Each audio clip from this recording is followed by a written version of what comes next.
The courtroom was silent. Everyone had their eyes on the judge as he glared down at the quiet teenager standing before him. The boy, whose name was Ethan Walker, had barely spoken a word since stepping into the courtroom. He stood with his hands in his pockets, his messy brown hair covering part of his face, his expression unreadable. He wasn't nervous, he wasn't scared, he was just there. Judge Morton, a man known for his sharp tongue and impatience, let out a scoff. He leaned forward, peering down at Ethan like he was looking at something pathetic. Well, the judge said, his voice thick with sarcasm. What do we have here? A young man too afraid to speak, or maybe you just don't understand what's going on. Laughter erupted from the audience, but Ethan didn't flinch. The judge smirked. Let me guess, you're one of those kids who think they are too smart for everyone. He leaned back, shaking his head. Kids like you end up nowhere. You're wasting everyone's time. Do you even have a brain in that head of yours, or is it just empty space? A few chuckles echoed in the room, but then Ethan did something unexpected. He slowly lifted his head, locking eyes with Judge Morton, and then he spoke. His voice was calm, steady, but his words made the entire courtroom go silent. Actually, Your Honor, Ethan said, if you're done mocking me, I'd like to correct the mistake in your ruling before an innocent man goes to prison. Judge Morton's face turned pale. The courtroom gasped. The lawyers at the table turned their heads so fast it was a wonder their necks didn't snap, and that's when everyone realized Ethan Walker wasn't just some quiet teenager. He was a genius. 3 weeks earlier, Ethan was sitting in the back of his classroom at Roosevelt High School, scribbling in his notebook. The other students were laughing, chatting, passing notes to each other. Ethan didn't care. He had long accepted that he didn't fit in. It wasn't that he didn't want friends, it was just that every time he opened his mouth, people either got bored or confused, so he stayed quiet. He spent his time reading books on quantum physics, solving logic puzzles, and hacking into random systems, not for anything illegal, just to see if he could. But life at home was a different kind of challenge. His mother, Lisa Walker, worked 2 jobs trying to keep a roof over their heads. His father had walked out years ago, leaving them with nothing but bills and broken promises. Ethan wanted to help, but what could a 16-year-old do? One evening he was scrolling through legal case files online, something he did for fun. That's when he stumbled upon a court case that made his stomach twist. A man named Daniel Grayson was being charged for a crime he didn't commit. Ethan didn't know Daniel, but the evidence in the case was flawed. The prosecutors had overlooked something, a mistake so small yet so critical that it could mean the difference between freedom and life in prison. Ethan stayed up all night digging deeper. He analyzed documents, checked timestamps, and even accessed court files that weren't supposed to be public. By morning he had proof, but there was a problem. Who would listen to him? A 16-year-old nobody. For days Ethan tried to contact lawyers, reporters, anyone who would hear him out, but they all ignored him until one desperate call changed everything. Lisa Walker, exhausted from work, barely had the energy to argue when Ethan insisted they visit the courthouse. This is insane, Ethan, she said, rubbing her temples. You're not a lawyer, you're a kid. But I'm right, Ethan replied. Mom, I can prove it against her better judgment. She took him, and that's how Ethan ended up in Judge Morton's courtroom, where a man's fate hung in the back balance, where a boy no one took seriously would change everything. But just as Ethan was about to reveal what he had found, the courtroom doors burst open. 2 officers rushed in, their hands on their guns. Step away from the bench now, one of them shouted. Ethan froze. His mother gasped. The judge's face went from pale to furious.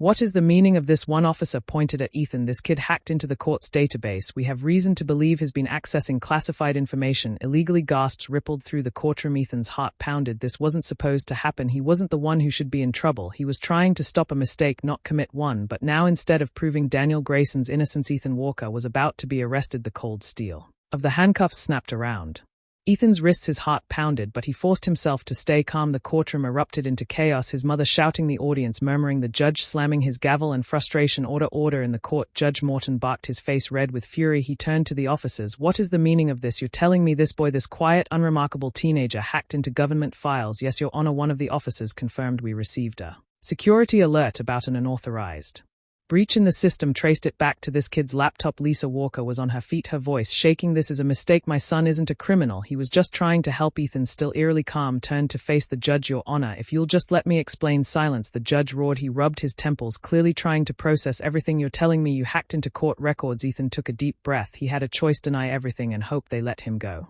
or admit the truth and risk everything. He chose the truth. Yes, Your Honor, I accessed case files, but not to cause harm. His voice was steady. I found an error in your ruling. If you send Daniel Grayson to prison, you'll be punishing an innocent man. The courtroom fell silent. Even Judge Morton hesitated, taken aback by Ethan's confidence. The prosecutor, a middle-aged man in a crisp suit, folded his arms and scoffed. And what makes you think a teenager knows more than the legal professionals who worked on this case? Ethan turned his head, meeting the man's gaze. Because they made a mistake, and I can prove it. Judge Morton narrowed his eyes. Fine, since you seem so sure of yourself, tell me, what mistake did I make? Ethan took a deep breath. Your Honor, the case against Daniel Grayson is based on security footage from a bank robbery. He began. The prosecution used a timestamp to place him at the scene, saying he entered the bank at 9:42 a.m., but that footage was tampered with. The prosecutor Rolled his eyes. That's ridiculous, Ethan. Ignored him and continued. The original file was compressed when it was entered as evidence. When that happens, metadata is altered. I ran a forensic analysis on the publicly available copy of the video and found inconsistencies. The judge frowned. What kind of inconsistencies? Ethan's voice was clear and confident. The lighting in the footage, the shadow angles don't match the time of day. The video claims to be from the sun was supposed to be coming from the east at 9:42 a.m., but in the video it's positioned as if it were almost noon. Someone altered the timestamp. Murmurs spread through the courtroom. The prosecutor turned red. This is absurd. He's just a kid. You expect us to believe he analyzed security footage better than a team of professionals? Ethan didn't flinch. You don't have to believe me. Just pull up the unaltered footage from the bank security system. Compare it to the file submitted to the court. If I'm wrong, I'll take full responsibility. The judge sat back in his chair, studying Ethan with new interest. The arrogance he had shown earlier was gone. Instead, there was something else in his eyes, something like curiosity. Officer, he said, turning to one of the court BFFs. Contact the bank and request the original footage. The prosecutor slammed his hands on the table. Your Honor, this is a waste of time. The judge shot him a look. You're the one claiming the evidence is solid, so if this kid is wrong, then you have nothing to worry about, right? The prosecutor clenched his jaw but said nothing. Ethan's mother watched with wide eyes, holding her breath. Minutes later, a court official rushed back in a laptop and in his hands. Your Honor, he said, slightly out of breath, we received a live copy of the bank's unedited footage. Judge Morton leaned forward. Play at the courtroom held its breath as the official hit play. The black and white video flickered on the screen. It showed the bank's interior, customers, a few tellers behind the counter, and then the moment of truth. At exactly 9:42 a.m. the doors opened and a man walked in, but it wasn't Daniel Gra, it was someone else entirely. Gasps filled the room. Lisa's hand flew to her mouth. The prosecutor turned pale. Judge Morton's eyes widened. Well, I'll be damned, he muttered. Ethan tilted his head slightly. I told you the timestamp was fake. Judge Morton sat there for a moment, his gavel hovering over his desk. Then slowly he turned to the prosecutor. I assume you have an explanation for this. The man stammered, his confidence gone. On why, Your Honor, I don't understand how. Judge Morton cut him off with a raised hand. Enough, he exhaled, then turned back to Ethan. You're telling me you figured this out on your own? Ethan nodded yes. So the judge studied him for a long moment before letting out a low chuckle. Well, I'll be damned, he said again. I've been a judge for 20 years and I've never seen anything like this. He looked at the officers still standing beside E. Get those cuffs off him now. They hesitated for a moment before obeying, unclicking the metal around Ethan's wrists. Ethan rubbed his hands, his skin rid from the tight grip of the cuffs. He turned to his mother, who was staring at him like he was a stranger. Judge Morton cleared his throat. I will personally see to it that Daniel Grayson's case is reviewed immediately. As for you, young man, I don't know whether to scold you for hacking into court records or offer you a job. Laughter rippled through the courtroom. Ethan just gave a small shrew. I'm not looking for a job, he said. I just didn't want to see an innocent man go to prison. Judge Morton nodded slowly. You've got guts, kid, and one hell of a brain. But before anyone could celebrate, the doors of the courtroom burst open again. A man in a black suit stormed in, his face unreadable. He walked straight toward the judge, whispered something in his ear, and just like that the judge's expression changed. His jaw tightened, his hands gripped the edge of his desk. He turned back to Ethan, his eyes sharper than before. Young man, he said carefully, I need you to come with us right now. Ethan frowned. Why? Judge Morton's voice was grave. Because it turns out you weren't the only one looking at that case. Ethan stomach dropped. Something was wrong, something big, and before he could even process it, two more officers stepped forward, and this time they weren't just here for a misunderstanding, they were here for something much, much worse. Ethan barely had time to react before the two officers flanked him, their expressions unreadable. His mother let out a panicked cry, reaching for him, but one of the officers held up a hand. Stay back, the taller one said. Lisa Walkout's voice shook. What are you doing? You just cleared him. He didn't do anything wrong. Judge Morton's face was hard, his usual arrogance replaced with something much more serious. He turned to Ethan. Son, you need to come with us now. Ethan's brain worked fast. The judge wasn't just being stern, he was being careful. He wasn't yelling or mocking him anymore. That meant whatever was happening, it was bigger than just the courtroom. Ethan met his mother's worried gaze and gave her the smallest nod before turning back to Judge Morton. All right, he said, but you need to tell me what's going on. The man in the black suit who had whispered in the judge's ear stepped forward. He had slicked back hair, a perfectly pressed tie, and the kind of blank expression that only came with years of keeping secrets. My name is Agent Carter, he said. I work for the federal government. Ethan's heart skipped. The feds. Agent Carter pulled a small tablet from his coat and swiped through a few images. Then he turned it around so Ethan could see. Ethan felt the breath leave his lungs. There on the screen was a security lock, not from the courthouse, not from any local system. It was from the Department of Justice, and Ethan's name was right there. 12 hours earlier, Ethan was in his tiny bedroom, the glow of his laptop the only source of light. He had spent the last few nights obsessed with Daniel Grayson's case, combing through legal documents, security footage, and archived files that most people didn't even know existed. He wasn't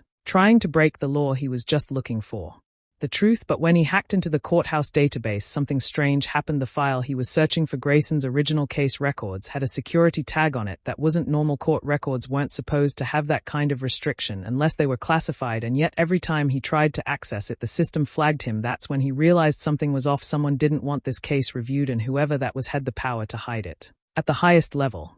Ethan had spent the next hour trying to bypass the security alert. He wasn't trying to hide what he was doing. He just wanted to know why this particular case had been marked. Then suddenly his screen went black. A single message popped up in red text: access restricted, trace initiated. Ethan's stomach had dropped. He had triggered something big, but before he could shut everything down, the power in his entire house flickered for a full 10 seconds. Everything was dark, and when the lights came back on, Ethan knew someone was coming for him. Now standing in the courtroom, Ethan realized exactly what had happened. This wasn't just about Daniel Grayson. Someone had flagged that case for a reason, and in trying to uncover the truth, Ethan had tripped over something much bigger than he had expected. Agent Carter put the tablet away. Mr. Walker, you accessed files that belong to the federal government. That's a serious offense. Ethan swallowed, but kept his expression neutral. I wasn't trying to do anything illegal, he said. I just wanted to know why an innocent man was being set up.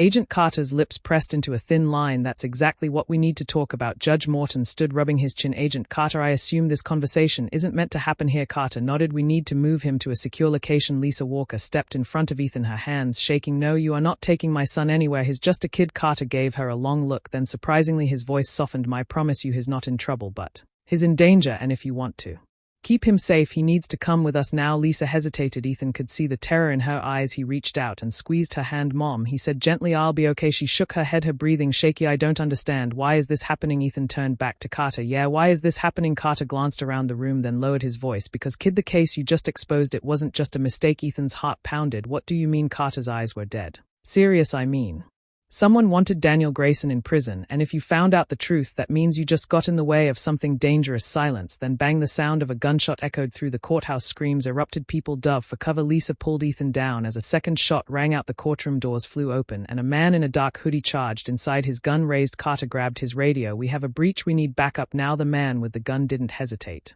He locked eyes with Ethan and ran straight at him. Ethan's body tensed. Someone wanted him silenced, and now they weren't just trying to arrest him, they were trying to kill him. The world moved in slow motion. Ethan barely had time to react before the gunman lunged toward him. His heart pounded as he ducked, feeling the heat of a bullet whizzing past his ear. The deafening crack of the gunshot rang through the air, followed by panicked screams. Get down, Agent Carter bellowed, drawing his weapon in a flash. Lisa Walker clung to Ethan, shielding him with her body. Ethan, she sobbed, stay down, baby, please. But Ethan knew this wasn't a random attack. This was targeted. Someone wanted him gone. Judge Morton doved behind the bench, cursing under his breath. Court officers scrambled to pull their guns, but the shooter was fast, weaving through the chaos. Eyes locked on Ethan. His here for me. The realization sent a cold shock through Ethan's spine. The gunman raised his weapon again and fired at the last second. A strong hand yanked Ethan backward. The bullet shattered the wooden railing where he'd been standing just moments ago. It was Carter. Move, the agent barked, pushing Ethan toward the exit. We getting out of here now? Two officers tackled the gunman, wrestling him to the ground. The gun clattered across the floor, but Ethan knew it wasn't over. If there was one assassin, there could be more. Carter grabbed Ethan's wrist and dragged him toward the side door of the courtroom. Get him out of here, he shouted to another agent, shoving Ethan into the man's arms. Lisa tried to follow, but Carter held her back. We'll keep him safe. Stay down. Ethan's heart screamed no, but he knew arguing would only slow them down. He was swept into a back hallway, the agent practically carrying him as they ran. The sound of police sirens roared outside the courthouse. Who was that? Ethan gasped between breaths. The agent's grip on his arm tightened. Someone who doesn't want you alive. Minutes later, Ethan was shoved into the back of a black SUV. The doors slammed shut and the tires screeched as they sped away from the courthouse. Carter climbed into the passenger seat, breathing heavily. He turned to the driver. Any sign of pursuit? All clear, the driver replied. For now. Ethan pressed his palms against the cool leather seat, trying to steady his breathing. Can someone please tell me what's going on? Carter exhaled, rubbing his temples. You don't get it, kid. That wasn't just some random shooter. Someone powerful is watching you. You expose something bigger than you realize. Ethan clenched his fists. Then tell me what it is. Carter hesitated. He looked at Ethan, studying him for a long moment. Then finally he spoke. Daniel Grayson's case. He said it wasn't just a setup, it was a cover-up, and you just ripped the lid off something people would kill to keep buried. Ethan swallowed hard. Who? Carter turned in his seat, facing him fully. I don't know yet, but we're about to find out. The SUV sped toward an unknown destination, carrying Ethan deeper into a conspiracy that Could either expose the truth or get him killed, and at this point he wasn't sure which would come first. The SUV sped down the highway, weaving through traffic like a shark cutting through water. Ethan could feel the tension in the air. Carter was on high alert, his eyes flicking to the side mirrors every few seconds, scanning for any sign they were being followed. Ethan's mind raced. Someone had tried to kill him, not just scare him, not just warn him, kill him, and now he was in a speeding vehicle with a federal agent who might be the only person keeping him alive. Ethan took a deep breath. Where are we going? Carter didn't take his eyes off the road. Somewhere safe. Ethan frowned. That's not an answer, Carter. I kid you need to understand something. You're in the middle of something way bigger than you realize. The people behind this, they don't play games. Ethan clenched his fists. Then tell me what I stepped into. Carter hesitated. Then, after a long pause, he spoke. The case you cracked, Daniel Grayson's case. It wasn't just a small-time mistake. That case was sealed, and not just by a judge. Ethan's breath caught. Sealed by who?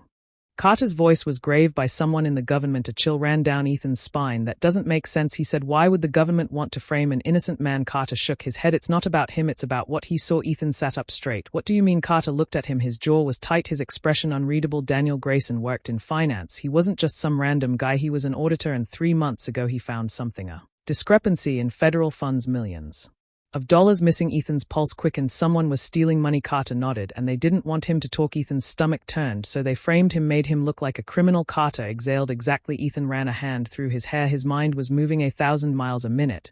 But if I figured that out, that means whoever set him up knows I know. Carter's silence was all the confirmation Ethan needed. He was in danger, serious danger. The SUV swerved off the highway onto a secluded road leading into the woods. A small, worn-out cabin came into view. The driver killed the engine, and Carter turned. Ethan, for now, this is where you stay. Ethan glanced at the cabin. Seriously, a creepy cabin in the middle of nowhere. Carter smirked. What, you expecting a 5-star hotel? Ethan sighed. Fine, but I'm going to need my laptop. Carter raised an eyebrow. For what? Ethan's voice was steady. If someone in the government is behind this, then I'm going to find them. Carter's smirk faded. Kid, you don't understand what you're dealing with. Ethan met his gaze. I think I do. Carter studied him for a moment, then sighed. You're either the smartest kid I've ever met or the dumbest. Ethan shrugged. Probably both. Carter chuckled, shaking his head. Get inside, I'll get your laptop. Ethan stepped out of the SUV and into the unknown, but one thing was clear. He wasn't running. He was going to fight back, and he was going to expose the truth no matter what it took. The cabin smelled of old wood and dust. Ethan stepped inside. Glancing around, the place was small, just a single room with a bed, a desk, and a rusty stove in the corner. A few maps and papers were scattered across the table, but otherwise it was empty. Ethan turned to Carter, who locked the door behind them. So what now? Carter walked to a small cabinet, pulled out a metal box, and placed it on the table. He opened it, revealing a satellite phone, a gun, and a few stacks of files. We lay low, Carter said, at least until I can figure out who's behind this. Ethan crossed his arms. You're telling me to do nothing? That's not happening. Carter gave him a look. Kid, I just pulled you out of a courtroom where someone tried to put a bullet in your head. You don't get to argue with me. Ethan exhaled sharply. He understood the danger, but doing nothing wasn't an option. He walked over to the desk and sat down. If you want me to stay out of trouble, then get me my laptop. Carter sighed. You really think you can out-hawk the people we're dealing with? Ethan smirked. I already did once. Carter ran a hand through his short cropped hair. You're impossible. He grabbed a duffel bag from the floor and tossed it on the bed. Everything you need is in there. Laptop, chargers, burner phone. You do anything stupid, I pull the plug. Ethan unzipped the bag, pulling out his laptop. The familiar glow of the screen felt like home. Carter sat across from him, watching carefully. What's your plan? Ethan's fingers danced across the keyboard. Simple. If Daniel Grayson found something before they framed him, then the records are still out there. I just have to follow the trail. Carter leaned back. And what if you find something they don't want you to see? Ethan didn't hesitate. Then I'll make sure the whole world sees it. 2 hours later, Ethan was deep into the system. He had bypassed 3 firewalls, rerouted his connection through encrypted servers, and was now staring at something that made his breath hitch. A list, thousands of transactions, large sums of money moved in and out of private accounts, but the names connected to them weren't just random people, they were government officials. Carter stood behind him, arms crossed. You just found the smoking gun, didn't you? Ethan scrolled through the files, his pulse racing. This is a money laundering operation, funds being stolen from government programs and funneled into private accounts. It's massive. Carter narrowed his eyes. How far up does it go? Ethan clicked on a file labeled Priority 1. The screen loaded, revealing a single name at the top. Carter sucked in a breath. No way. Ethan's hands tightened into fists. The name on the screen wasn't just some corrupt official, it was someone at the highest level of government, a senator. Carter's voice was low. If this gets out, it could bring down an entire branch of power. Ethan looked up at him, which is why they were willing to kill to keep it buried. Before Carter could respond, the cabin lights flickered. Ethan's screen glitched for a split second. A single warning popped up. You have been detected. Ethan's Blood turned ice-cold. Carter grabbed his gun. They found us outside. The sound of tires screeching on gravel sent a wave of adrenaline through Ethan's body. Headlights cut through the trees. Black SUVs, more than one. Carter moved fast, shoving papers into a back. We're leaving now. Ethan slammed his laptop shut and grabbed the duffel. How did they track us? Carter gritted his teeth. Doesn't matter. Move. The first SUV doors opened. Armed men stepped out, dressed in black tactical gear. No badges, no insignia. They weren't police, they were something worse. Ethan's chest tightened. Whoever they were, they weren't here to arrest him, they were here to erase him. Carter grabbed his arm. We're going out the back, don't stop running. Ethan swallowed hard and nodded. Then the first bullet shattered the cabin window. They had seconds to escape, and if they didn't move now, they were dead. The bullet tore through the cabin window, sending shards of glass flying across the room. Ethan ducked instinctively, his heart hammering in his chest. Go, Carter shouted, yanking him toward the back door. The second bullet hit the wall near Ethan's head, splintering the wood. There was no more time. Carter shoved open the back door, and they sprinted into the dense forest behind the cabin. The ground was uneven, covered in roots and damp leaves. Ethan struggled to keep up his breath, coming in short gasps. Behind them, voices shouted, "They're on the move, take them down." Before they reached the road, a third gunshot rang out, hitting a tree just inches from Ethan's shoulder. He forced himself to move faster. He had no idea where they were going. All he knew was that if they stopped, they were dead. Carter veered to the right, pushing Ethan ahead. Keep running, don't look back. Ethan's legs burned, but he didn't stop. He ducked under branches, leaped over fallen logs, and pushed through the thick undergrowth. The sound of boots pounding against the forest floor got closer. They're gaining on us. Ethan gasped. Carter cursed under his breath. We need to lose them. They reached a small clearing, and Carter suddenly grabbed Ethan's arm, pulling him down behind a large fallen tree. He placed a finger to his lips. Stay quiet. Ethan crouched low, his pulse hammering. The men chasing them weren't amateurs. They were professionals, moving in formation, their weapons sweeping through the trees. The voices were close now. They couldn't have gone far. Sweep the area. They're here somewhere. Ethan held his breath. His laptop was still in the duffel bag slung over his shoulder, but he knew he couldn't use it now. Any sound would give them away. Carter pulled out his handgun and whispered, "If they find us, we fight." Ethan's throat went dry. He wasn't a fighter, he was just a kid who got too curious. But now he was in the middle of something real. The footsteps grew louder. Ethan's heart pounded. His fingers gripped the rough bark of the tree. The men were just feet away. Then a voice crackled over a radio. "Pull back, we've got movement near the main road." One of the men hesitated. Could be a decoy. The radio crackled again. "Doesn't matter, we need to go." There was a long pause, then the footsteps started retreating. Ethan didn't move. He barely breathed. Carter stayed still, two gun in hand, watching the figures disappear into the darkness. They waited 1 minute, two. Finally Carter exhaled. "They're gone." Ethan let out a shaky breath. That was close. Carter stood scanning the area. Too close. He turned to Ethan. "Come on, we need to keep moving." Ethan swallowed hard and nodded. They weren't safe. Not yet. An hour later they reached a deserted service road. Carter led Ethan to a hidden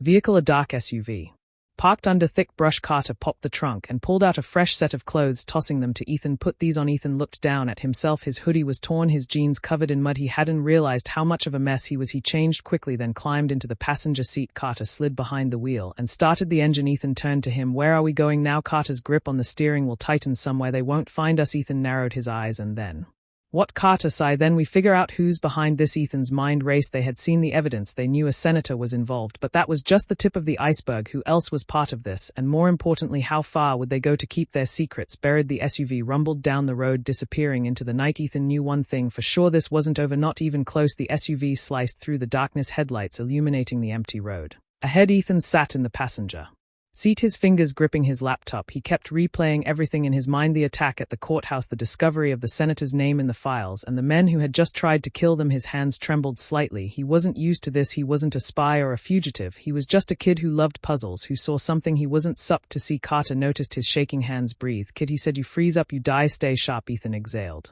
slowly and tried to steady himself. "Where are we even going?" Carter's jaw clenched. "Safe house about 50 miles from here. No electronics, no connection, no trace." Ethan frowned. "You don't trust me?" Carter shot him a look. "Not the issue. You just hacked into the highest levels of government, and someone found us within minutes. They have eyes everywhere. We go off the grid now." Ethan hated the idea of hiding, but he had to admit Carter had a point. The people coming after them weren't amateurs. They had resources, they had power, and worst of all, they had no problem killing to protect their secrets. The SUV hit a rough patch of road, bouncing slightly. Ethan tightened his grip on the laptop. "So," he said, "what's the plan?" Carter kept his eyes on the road. "We lay low, I make some calls, figure out who we can trust." Ethan shook his head. "That's not good enough." Carter exhaled sharply. "Kid, I know you think you're some kind of genius." "I am a genius," Ethan interrupted, "and I'm telling you hiding won't fix this. We have the proof. We have the names. We expose them. Carter let out a short laugh. Expose them to who you think the news is going to run with this. You think the cops are going to arrest a senator? He shook his head. This is bigger than that. Corruption this deep. It has protection. You go to the wrong person and you'll just make yourself a bigger target. Ethan was silent for a moment. He hated to admit it, but Carter was right. They couldn't just upload the files to the internet and hope for the best. They needed a strategy. Ethan tapped his fingers against his laptop, thinking, what if we find a weak link? Carter glanced at him. What? Ethan sat up straighter. People don't pull off crimes this big alone. If we can find someone connected to the operation, but lower level, someone who's scared, then we flip them. Carter finished, nodding slowly. Get them to talk. Ethan smirked. Exactly. Carter was quiet for a moment. Then he said, "You dangerous kid." Ethan raised an eyebrow. Because I'm smart. Carter shook his head. Because you don't know when to stop. Ethan just stared ahead. Stopping wasn't an option, not anymore. An hour later, the SUV pulled into a remote gas station on a deserted stretch of road. The only light came from a flickering neon sign and the dim glow of a security camera above the door. Carter shut off the engine. Stay here, I'll grab supplies. Ethan nodded, watching his. Carter stepped out of the car and walked toward the store. The moment he was alone, Ethan opened his laptop and got to work. He wasn't waiting around. If they were going to flip someone inside this operation, they needed to know who to target. His fingers flew over the keyboard, pulling up encrypted files. He scrolled past the senator's transactions, looking for anything that stood out. Then he saw it, a name, Jacob Finch. Ethan clicked on it. A small profile popped up. Finch was a mid-level government contractor tied to financial accounts used in the laundry scheme. He wasn't at the top, but he was close enough to know the real players, and there was something else. Ethan's eyes widened. He tried to back out. A series of flagged transactions showed Finch moving money, shifting assets, trying to disappear. He was scared. Ethan's pulse quickened. This was it. Finch wanted out, which meant if they got to him first, they had a shot. Ethan reached for his burner phone. He needed to tell Carter. Then he saw the reflection in the window, a shadow moving toward the SUV. His stomach dropped. Someone was behind him, and before he could even turn, a hand slammed over his mouth. The door yanked open. Ethan struggled, kicking wildly, but whoever it was, they were strong. He was pulled from the SUV and thrown into the darkness. Ethan hit the ground hard, his head slamming against the rough gravel. Stars exploded in his vision, and for a brief second he felt completely disoriented, but he didn't have time to recover. A strong hand grabbed him by the collar and yanked him up. A voice, low, sharp, hissed in his ear, "Stop fighting." Ethan ignored the command, twisting and thrashing with everything he had. He kicked at his attacker shin, but they barely flinched. A second figure appeared from the shadows. This one pressed a gun against Ethan's ribs. "Do it again, and you won't get another chance," the second voice warned. Ethan froze. The first man, still gripping him tightly, leaned in. "You've been a very busy little hacker, haven't you?" Ethan clenched his teeth. He could smell cigarettes and sweat on the guy's breath. Whoever these men were, they weren't ordinary thugs. They were professionals. The second man grabbed Ethan's laptop bag from the Suv, slinging it over his shoulder. "Where's your babysitter, Carter?" Ethan's heart pounded. Carter was still inside the gas station. If these guys had been watching them, they would have seen Carter going alone. That meant they waited for the perfect moment to grab me. The first man shoved Ethan toward a black sedan parked in the alley beside the station. "Get in." Ethan hesitated. The second man jabbed the gun harder into his ribs. "I said get in." Ethan didn't have a choice. He climbed into the back seat, his brain racing for a way out. The first man slid in beside him, and the second took the driver's seat. The doors locked with a click, and then they sped off into the night. 5 minutes. That's how long Ethan sat in silence, trying to memorize every turn, every street sign, anything that could tell him where they were going. The man next to him finally spoke. "You just couldn't leave it alone, could you?" Ethan swallowed hard. "Who are you?" The man smirked. "That's not important." Ethan glanced at the driver. "You work for the senator." The man smirked. "Van, shut up." Bingo. Ethan had hit a nerve. These men weren't just random kidnappers. They were connected to the corruption he had uncovered, which meant they weren't planning on letting him go. Ethan took a slow breath. He needed to stay calm. If he panicked, he'd make a mistake. His eyes flicked to his laptop bag on the floor by the driver's seat. If he could get to it. The car suddenly jerked, tires screeching as the driver slammed on the brakes. A black SUV blocked the road ahead. Ethan's pulse spiked. "Carter!" Before the driver could react, the Suv's door flew open and Carter stepped out, gun raised, eyes burning with fury. "Let him go." Carter's voice was cold, lethal. The man beside Ethan pulled out a pistol, shoving it against Ethan's temple. Carter's jaw tightened. "I don't think you understand." The man sneered. "You lower that gun or the kid gets a bullet." Ethan's breath came fast. His mind raced for a way out. Then Carter did something unexpected. He smirked. The Drick eyes darted to the Review mirror, suddenly suspicious. "What's so funny?" Carter tilted his head slightly. "You boys brought a gun to a fight. You already lost." The men barely had time to process those words before a second SUV slammed into them from behind. The impact sent the car spinning. The man next to Ethan lost his grip, and Ethan acted instantly. He lunged for his laptop back. The driver cursed, struggling to regain control, and then Carter was there, yanking open the door and ripping Ethan out just as the second SUV screeched to a stop beside them. More men poured out, but these weren't enemies, they were agents. Carter had backup. Gunfire erupted. Carter shoved Ethan behind the SUV. "Stay down." Ethan barely had time to process before he heard the distinct pop, pop, pop of silenced gunfire. The men who had taken him were outnumbered, and within seconds it was over. The attackers were neutralized. The only sound left was Ethan's pounding heart. Carter turned to him, gripping his shoulder. You okay? Ethan nodded, breathing hard. You set me up, Carter smirked. I had a feeling they'd come for you, just needed to make sure I'd be there when they did. Ethan stared at him. You used me as bait, Carter shrugged, and it worked. Ethan couldn't decide whether he was angry or impressed. One of the agents from the second SUV approached. We need to move now, Carter nodded and turned to Ethan. Come on, kid, we're not done yet. Ethan swallowed hard. He knew what Carter meant. This was just the beginning, and now they were going straight to the source.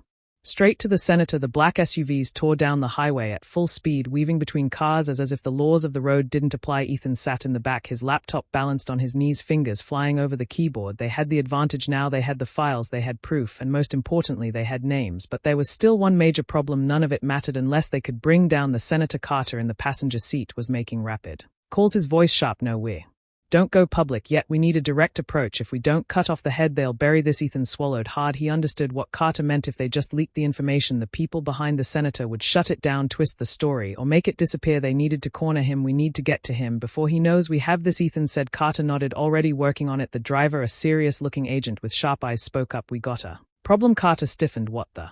Agent handed him a tablet. On the screen, a breaking news alert flashed in bold red letters. Teen hacker wanted for cybercrimes. FBI issues arrest warrant. Ethan's blood turned to ice. Carter cursed under his breath. They're flipping it on you. Ethan's stomach churned as he read the article. They had painted him as a dangerous cyber criminal who had hacked into classified government systems. The news was calling him an immediate national security threat. And worse, they tied Carter to him. Carter's face was grim. This is bad. The agent driving nodded. We're losing ground. They'll have orders to detain.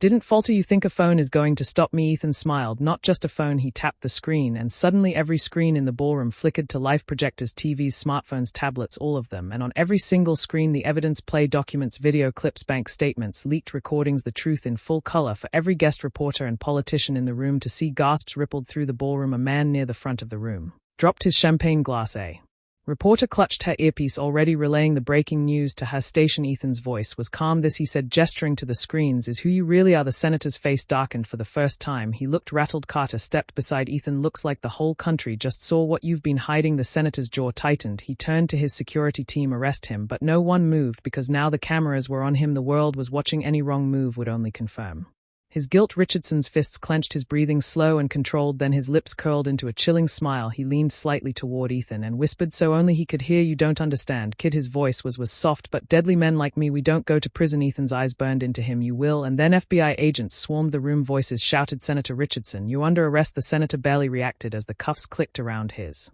wrists. His expression remained calm, but his eyes, they burned with pure hatred. As he was dragged away, he whispered one final warning. This isn't over. Ethan didn't flinch. Yes, it is, he said. Richardson was gone, and just like that, it was over. Hours later, Ethan and Carter stood outside the Capitol building watching the sunrise. The world had changed overnight. News outlets were running the story. The government was in turmoil. Investigations were opening. The truth was finally out. Ethan let out a deep breath. So, what happens now? Carter smirked.